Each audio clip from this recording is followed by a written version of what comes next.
Apalagi kita selalu bilang namanya tim nasional itu kita harus punya 2x11 tim yang punya standar yang sama. Jadi kalau dibilang kita pemain cukup masih kurang, makanya kita akan terus adakan pendekatan.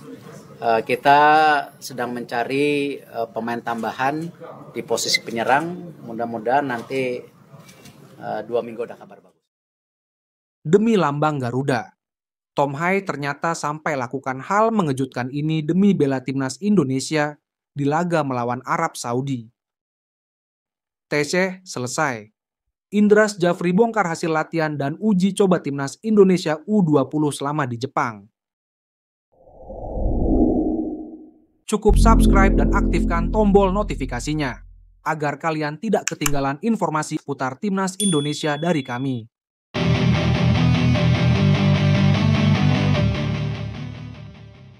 Publik seketika terkejut. 7 pemain Eropa diam-diam sedang urus proses naturalisasi gabung timnas Indonesia. Sebuah kejutan menarik terungkap dari unggahan terbaru Sekretaris Jenderal PSSI, Yunus Nusi, di akun Instagram pribadinya. Dalam foto bersama Marcelino Ferdinand, terdapat secari kertas berisi daftar nama yang diduga kuat sebagai calon pemain naturalisasi baru untuk memperkuat skuad Garuda. Terlihat jelas dalam foto tersebut, sebuah kertas bertuliskan pemain naturalisasi dengan 7 nama yang tertera di sana. Tadi siang sebelum terbang kembali ke klubnya Oxford United, Silino mampir di ruangan saya, kantor PSSI. Si tengil yang menyenangkan, begitu saya memanggilnya. Hanya nasihat dan petuah yang bisa saya sampaikan ke anak ini, kata Yunus Nusi di caption unggahannya di Instagram. Akun penggemar sepak bola @nusantara.ballers berhasil mengidentifikasi beberapa nama, di antaranya adalah Dion Marks, Tim Gaypens, dan Mauro Zylstra. Nama-nama lain yang berhasil diidentifikasi oleh netizen adalah Delano van der Heyden, seorang gelandang serang yang bermain di Feyenoord Rotterdam U21, serta Deleanu Arts, seorang fullback kanan yang memperkuat NEC Nijmegen. Keduanya digadang-gadang akan menjadi tambahan kekuatan yang signifikan bagi lini tengah dan belakang timnas Indonesia. Menariknya, dari 7 nama yang muncul, baru Noah Leatomu dan Estela Lupati yang sudah resmi menjadi warga negara Indonesia. Keduanya bahkan akan segera berlaga bersama timnas putri Indonesia di Piala AFF Wanita 2024. Sementara itu, Dion Marks dan Tim Gaypens sudah diperkenalkan oleh Ketua Umum PSSI, Erick Thohir, dan tengah menjalani proses naturalisasi. Sedangkan pemain lainnya seperti Delano van der Heyden, Deleanu Arts, Mauro Zylstra masih dalam tahap penjajakan. Dengan munculnya daftar nama calon pemain naturalisasi baru ini, tentu saja memunculkan harapan besar bagi para pecinta sepak bola Indonesia. Pasalnya, para pemain tersebut memiliki potensi yang sangat besar untuk meningkatkan kualitas permainan timnas Indonesia di kancah internasional. Respect. Ternyata Tom Hai dalam kondisi cedera saat bermain di laga Indonesia versus Arab Saudi. Begini penjelasannya.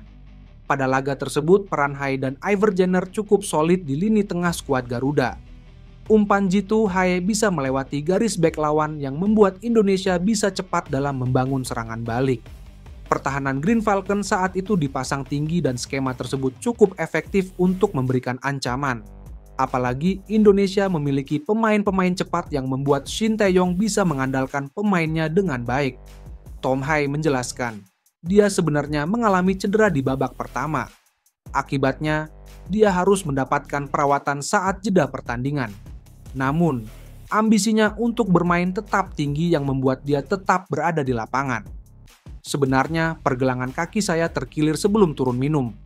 Kami mencoba memberi kekuatan lebih pada pergelangan kaki saya dengan membalutnya di babak kedua, dan saya sebenarnya kesakitan. Namun tentu saja Anda tidak ingin ikut serta dalam permainan tersebut, itu sangat penting. Jadi saya hanya ingin melanjutkan, kata Tom Hai dilansir bolasport.com dari kanal YouTube The Hayway. Pemain Almere City cukup lega saat mereka akhirnya bisa unggul dengan skor 2-0.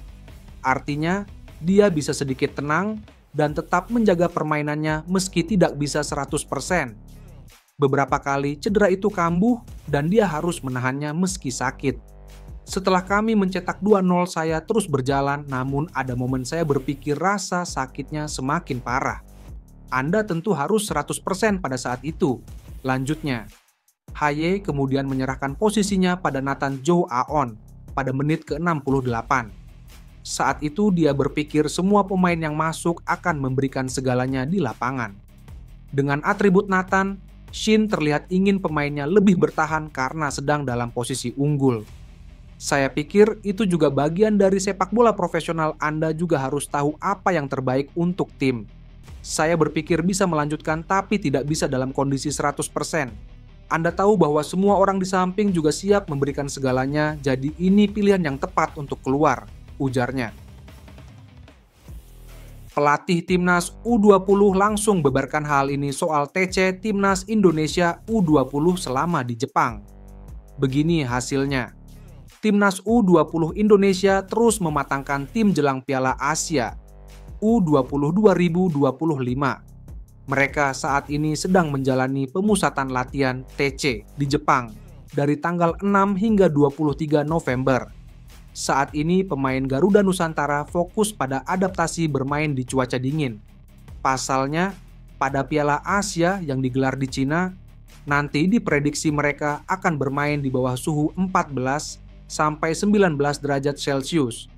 Piala Asia U20 2025 akan digelar pada 7 sampai 23 Februari mendatang. Pelatih Kepala Timnas U20 Indonesia Indra Sejafri menjelaskan, semua aspek terus dipersiapkan oleh Garuda Nusantara. Salah satunya terkait cuaca yang lebih dingin dari Indonesia agar pemain tidak kesulitan di Cina. Sejauh ini pemain bisa melewati program latihan yang diberikan oleh tim pelatih.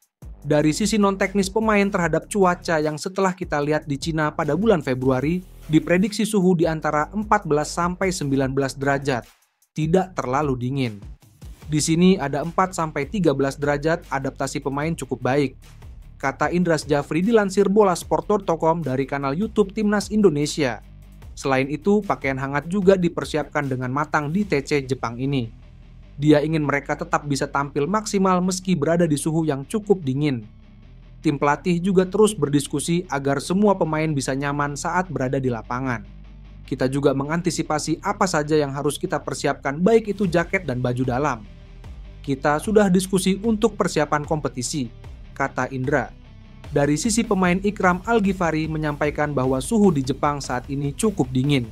Namun, semua pemain tetap bersemangat saat melewati sesi latihan yang diberikan oleh pelatih. Menurutnya, ini cukup penting agar Garuda Nusantara bisa meraih hasil maksimal di Piala Asia mendatang. Kami di Jepang ada perkembangan dari pengenalan suhu dan cuaca dingin. Indonesia panas dan kami pindah di sini, dan persiapan Piala Asia di Februari cuaca juga dingin. Pemain juga serius mengikuti arahan pelatih, kompak dan taktikal jalan. Latihan progresnya lebih baik dari awal TC, semua pemain serius dan lebih baik, kata Ikram.